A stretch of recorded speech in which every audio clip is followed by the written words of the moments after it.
Bonjour. Alors, sans plus attendre, aujourd'hui, compte tenu de la chaleur extrême, puisque là je vous tourne la vidéo, j'ai 30 degrés dans la maison, on va rentrer direct dans le vif du sujet. J'ai un book haul en fait des derniers livres qui ont rejoint ma pile à lire, notamment à l'occasion de mon anniversaire. Donc il s'agit de cadeaux, de bouquins d'occasion et de livres qui m'ont hypé. Sans plus attendre, on est parti. Alors, en cadeau d'anniversaire de la part de mon fils, j'ai eu le tome 3 des Whisperwicks. Donc ça y est, j'ai la saga complète, je peux me lancer dedans à corps perdu. D'ailleurs, c'est possible que ça fasse partie de mes lectures de l'été. Pourquoi pas? Je vous tiens au courant.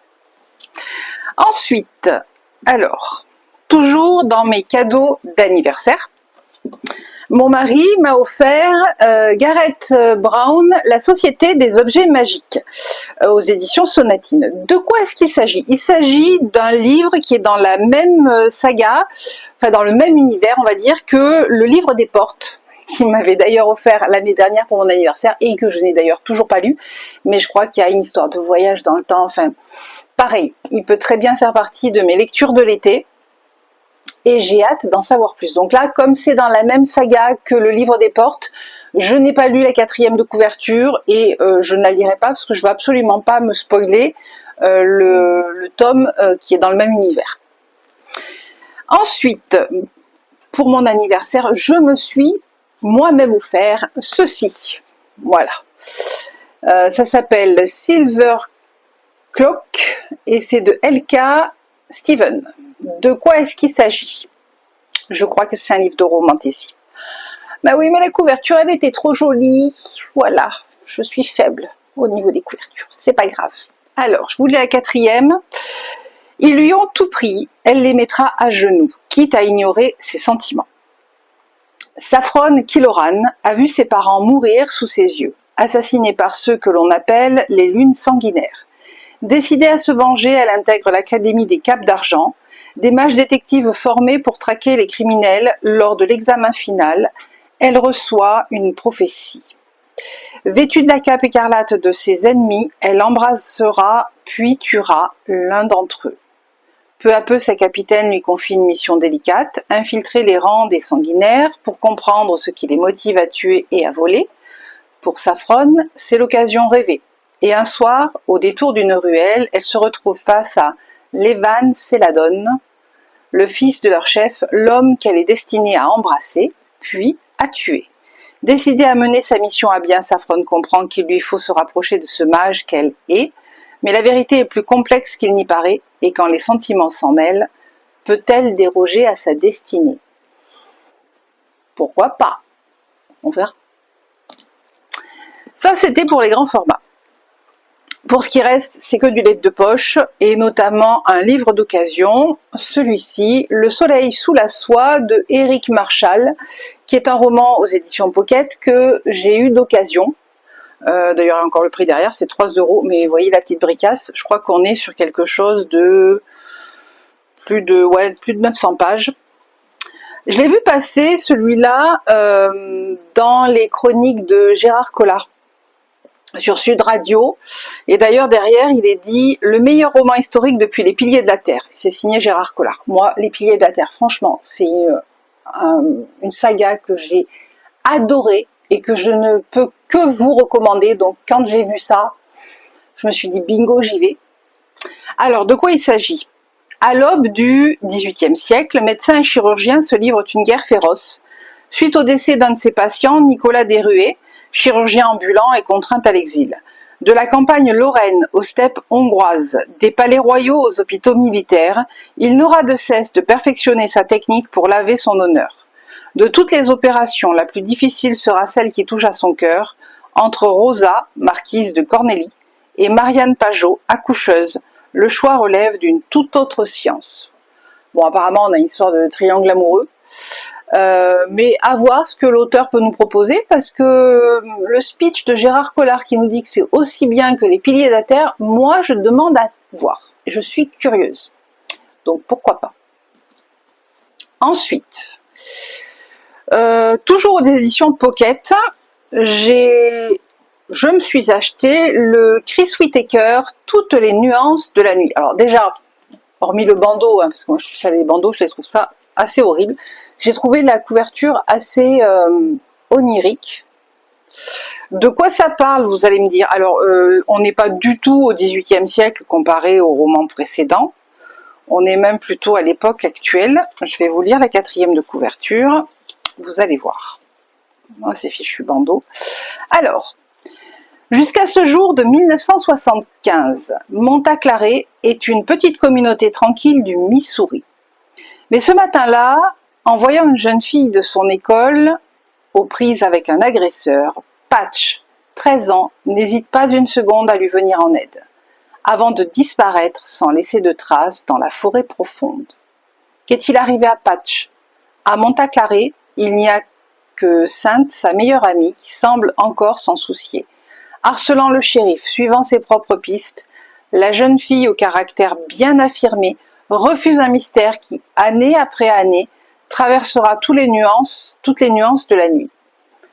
Je ne sais pas vers où on va, mais je trouve ça assez intriguant et je me dis pourquoi pas.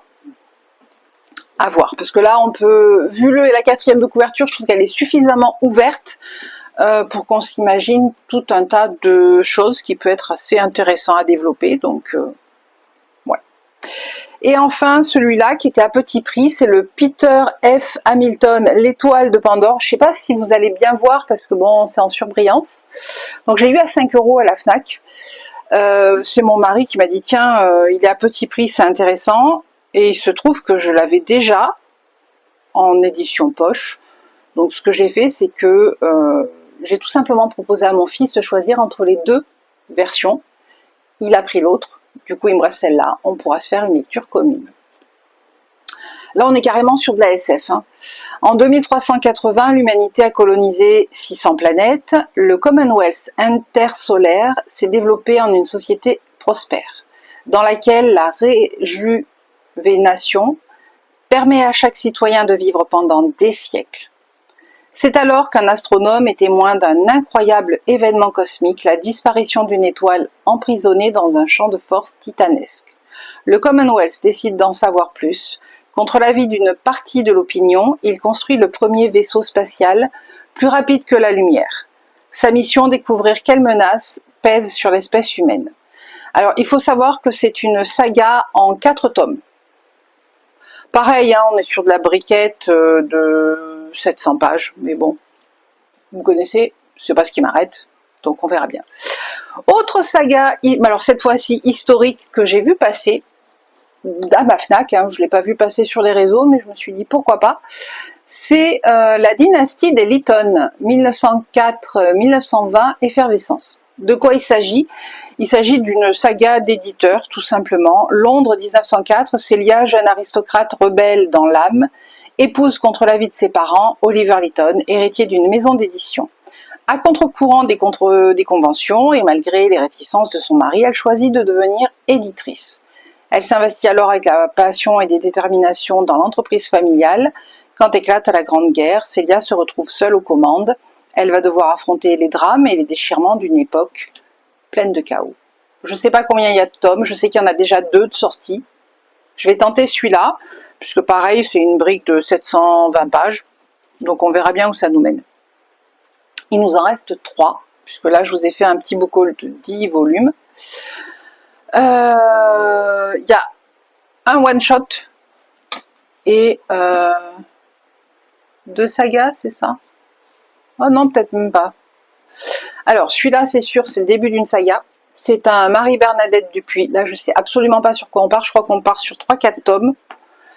Moi, je l'ai... Alors, c'est un pauvre petit roman qui a été abîmé, mais que je vais amoureusement conserver.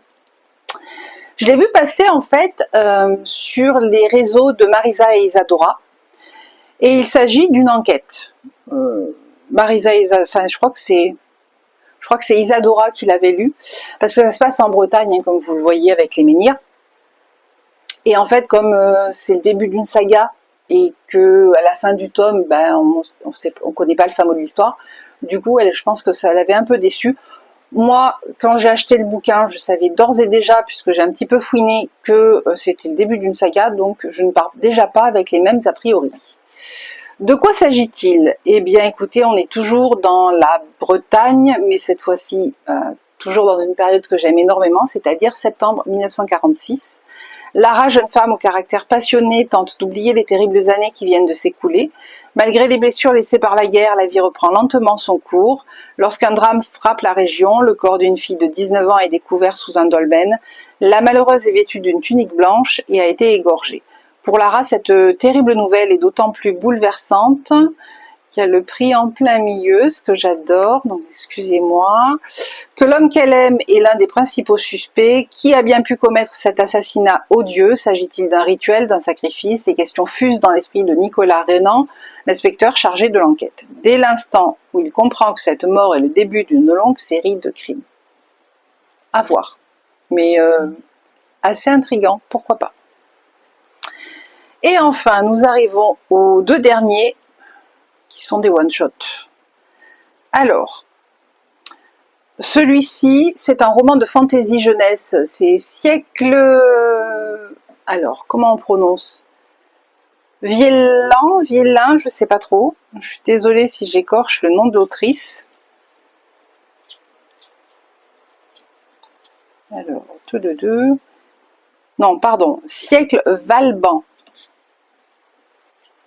C'est la typographie qui me faisait hésiter.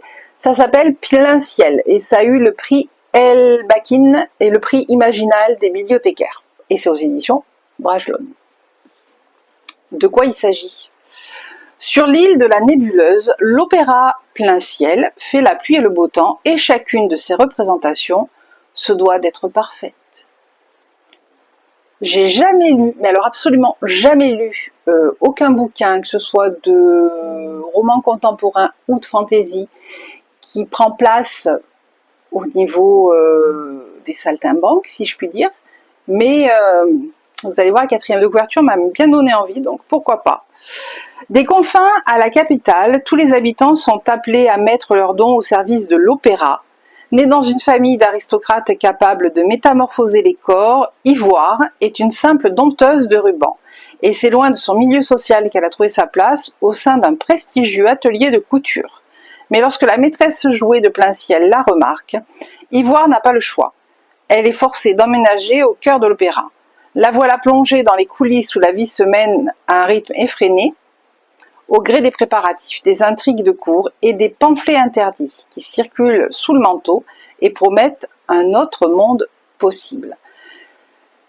La quatrième, moi, me donne énormément envie parce que je me dis, mais quel environnement, quel monde de fantaisie a imaginé l'autrice, parce qu'il me semble qu'on part dans un truc complètement hors norme, hors du temps, hors de tout ce qu'on a pu rencontrer jusqu'à présent, et ça m'intrigue. Ouais, j'ai envie de... Ah, ça titille ma curiosité, donc j'ai bien envie de plonger dans ce roman et de voir ce que l'autrice nous a réservé. À vous? Dites-moi en commentaire si ce genre de bouquin, ça vous interpelle, si vous avez envie de lire ce genre de fantaisie. J'ai hâte d'avoir vos avis. Moi, j'avoue, je suis curieuse, je suis intriguée, donc pourquoi pas. D'aventure, hein, si vous n'êtes pas abonné à la chaîne, n'hésitez pas à liker, partager, commenter, vous abonner, ça nous permet de grandir petit à petit et pourquoi pas d'espérer atteindre les 300 abonnés. Mais ça, c'est grâce à vous et encore merci. Et enfin, pour clôturer le dernier roman de ce book haul, dans les tons de bleu-vert, c'est Ruth, alors là pareil, je vais peut-être écorcher le nom, Warnstrom Jones, et ça s'appelle Les fabuleuses femmes du Grand Hôtel. Moi j'avoue que la couverture, quand je l'ai vue en librairie, je me suis dit ouais, pourquoi pas. De quoi est-ce qu'il s'agit? Nous sommes à Stockholm en 1901. Ottilia est embauchée au Grand Hôtel, l'établissement le plus prestigieux de la ville. La jeune femme quitte sa famille, le cœur lourd, mais emplie d'espoir, consciente que ce travail lui offre une chance unique de commencer une nouvelle vie. Mais derrière la façade du luxe se cache une dure réalité. L'hôtel est en difficulté. Pour le redresser, c'est une femme, Wilmina Skog, qui est nommée à sa tête. Une décision qui fait trembler les fondations de cette vénérable institution. Lorsque le personnel masculin se rebelle, la nouvelle directrice doit s'entourer d'une équipe féminine. Aux premières loges de cette révolution, Ottilia tente de faire sa place dans un monde où se croisent les destins d'humbles servantes et de riches héritières. Leurs secrets et leurs amours, un monde où pour toutes ces femmes fabuleuses, les rêves semblent désormais à portée de main. J'avoue que quand j'ai lu la 4e de couverture, j'ai pensé à Downton Abbey. Alors, on n'est pas tout à fait à la même période, hein, parce que si vous connaissez la saga Downton Abbey, en fait, Downton Abbey démarre le lendemain du naufrage du Titanic, soit en 1912. Là, on est une dizaine d'années avant, mais bon, c'est à peu près la même période historique. On n'est pas tout à fait au même lieu puisqu'on est à Stockholm et que Downton Abbey, c'est plus en Angleterre. Mais, pourquoi pas? J'ai envie de voir ce que l'autrice a pu nous préparer. Et alors, pour ma part, je pense qu'il s'agit d'un one-shot. Donc j'ai bien envie de voir ce que ça peut donner. Derrière la 4e de couve, ils nous disent que le roman est devenu un phénomène dans le monde entier. Ouais, pourquoi pas. Et a conquéri le cœur de centaines de milliers de lecteurs. Donc, pareil, hein, c'est une petite brique, mais bon, vous en doutez, puisqu'il fait 660 pages à peu près. Ouais, 665 pages. Mais ça c'est pareil, ça va pas nous arrêter, loin de là. Alors par contre, je pense pas qu'il s'agisse d'un primo-roman, je ne me suis pas posé la question par rapport à l'autrice. Bon, j'ai vu par contre que nous avions la carte de Stockholm, ça peut être chouette. Moi j'aime bien, franchement, les bouquins où il y a des cartes, j'adore ça. Bon, ce qui déjà est un peu moins marrant, c'est qu'en fait on a déjà 3 pages de personnages, mais comme ça au moins je pense qu'on peut aller se référer à savoir de qui il s'agit. Ça peut être chouette. Voilà, c'en est tout pour cette sélection de ce book haul. Écoutez, j'espère que vous ne pâtissez pas trop de ces chaleurs. Moi personnellement, j'essaye de me plonger dans des livres assez rafraîchissants. Pour tout vous dire, actuellement, je suis en train de lire La faute de l'abbé Mouret de Émile Zola. Et alors, j'aime bien, parce qu'en fait, je suis à un passage où on est dans le jardin. Zola nous décrit toutes les plantes, toute la luxuriance, toute cette verdure qu'il y a. Et quand je lis, j'ai une sensation de fraîcheur grâce à ma lecture et je trouve ça chouette. Dites-moi en commentaire, vous, ce que vous êtes en train de lire. Je serais curieuse de savoir parce que c'est vrai que des fois, ça peut être compliqué en cette période caniculaire de lire, ce que je comprends tout à fait. Moi, j'ai même eu mal des fois parce que chez moi, il fait 30 degrés, mais bon. J'espère quand même que ça se passera bien pour vous. Je vous souhaite un très bel été. On se retrouve très prochainement dans une prochaine vidéo et je vous souhaite de belles lectures. Ciao!